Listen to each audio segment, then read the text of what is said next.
I know, it is tough to get eyes off from this smartphone. Ladies and gentlemen, this is the all-new smartphone from Lenovo and it is called the Lenovo S5. Though Lenovo is late to the party in introducing their first 18:9 display smartphone, but the wait is over as the phone is beautifully crafted with metal and the fiery red color particularly should definitely grab few people's attention. What's up guys, Satish here and welcome to this hashtag once again. Before we talk about this smartphone further, hit the subscribe button down there and become a part of this growing community. Subscribing to my channel is absolutely free, so don't hesitate to subscribe.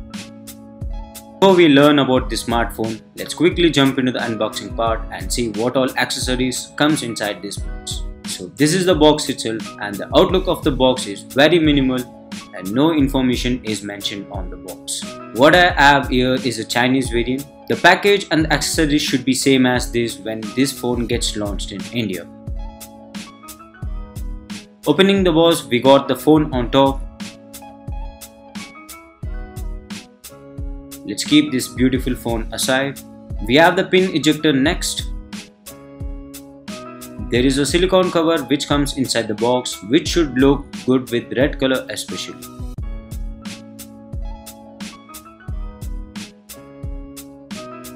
Next comes the manual in Chinese since this is Chinese variant. Then we got the USB Type-C cable. Good to see in a budget smartphone.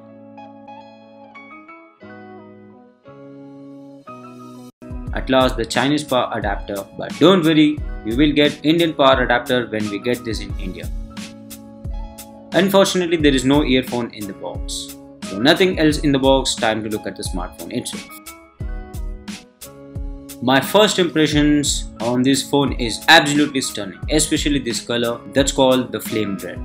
It is elegant as the newly launched iPhone 8 which too sports red color. The front is covered with 18:9 display and bezels are moderately thin. This has got 5.7-inch Full HD IPS display. This is Lenovo's first 18:9 display smartphone. To protect the display, there is a Corning Gorilla Glass on top.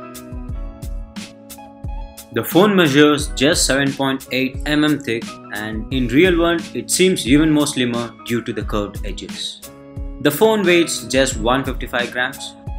There is a 16 megapixel camera on front with wide angle lens support and also capable of shooting 1080p video. On back of course, along with the stunning metal body, you can notice dual camera setup with the two f.2 13 megapixel cameras which supports portrait shots and there is dual tone LED flash next to the camera setup. Just below that there is a fingerprint scanner which is placed at the most ideal place on right side of the phone. Also inside the phone there is a non-renewable 3000 mAh battery which should be fine for reading. On top we got a 3.5mm audio jack and at bottom loudspeaker and USB Type-C charging slot. Physical volume controllers are placed on right side of the phone along with unlock button just below that. On left we got the SIM slot which is a hybrid SIM slot. That means it can support two SIMs together or a SIM and a micro SD card only. At the moment in this phone there is no face unlock, but since face unlock can also be used via front camera, you should expect this feature in next Lenovo's update.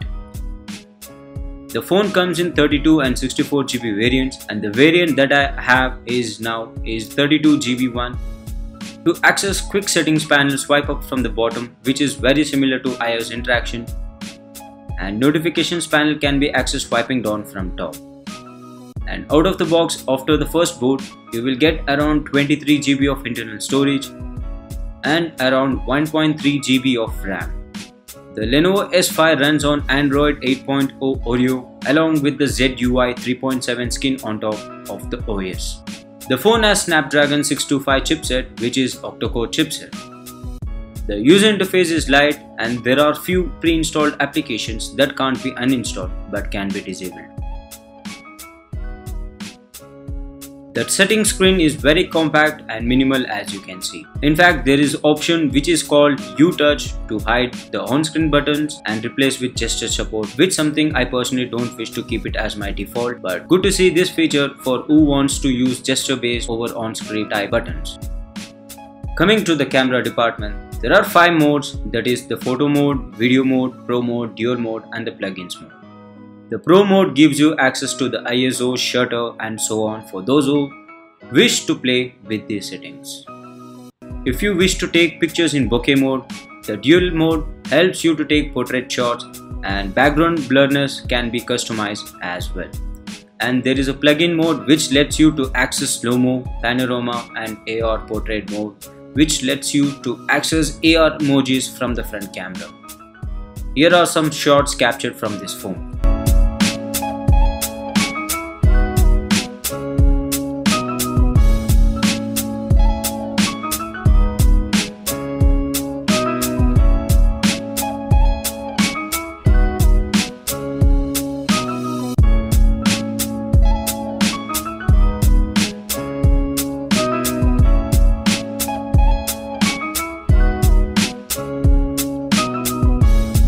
The display viewing experience seems satisfying and tilting as well gives you good amount of viewing experience as you can see. But the AMOLED display is something I personally want to see in every modern smartphone due to their bright and vivid color production.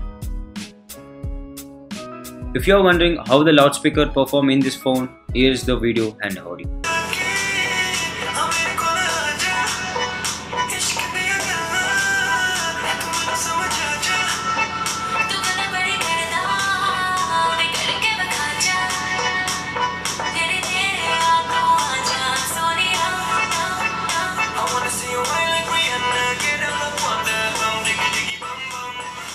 So here are my views about this smartphone. I have personally used this smartphone for nearly 2 days as my secondary driver. The foremost thing to talk about this phone is the form factor itself. Just look at this gorgeous back and the way metal has been utilized here. The phone is already slim and the curved edges make it look even more slimmer. Though the back design seems to be inspiration lifted from iPhone 8 Red, it is absolutely worth buying at this price range. In fact, the black color on front and red on back is the best combo you can see in a smartphone. The dual rear 13 megapixel cameras perform moderately well, which is good at this price range. The portrait shots under dual mode works well with customization of background blur. There are few other noticeable features like the slow-mo and the AR portrait modes. Lenovo promised to support face unlocking feature in this phone, but unfortunately we have to wait for the update which should let us unlock the phone by face recognition. I like the approach of using USB Type-C over typical micro USB. Even the most popular device at the moment, Redmi Note 5 Pro, sports micro USB charging slot only. Something Lenovo should have worked on these departments to make it clear winner. The battery could have been even more bigger. The 3000 mAh battery should be fine for moderate usage, which should last long for a day, but what we expect in modern smartphones is more battery.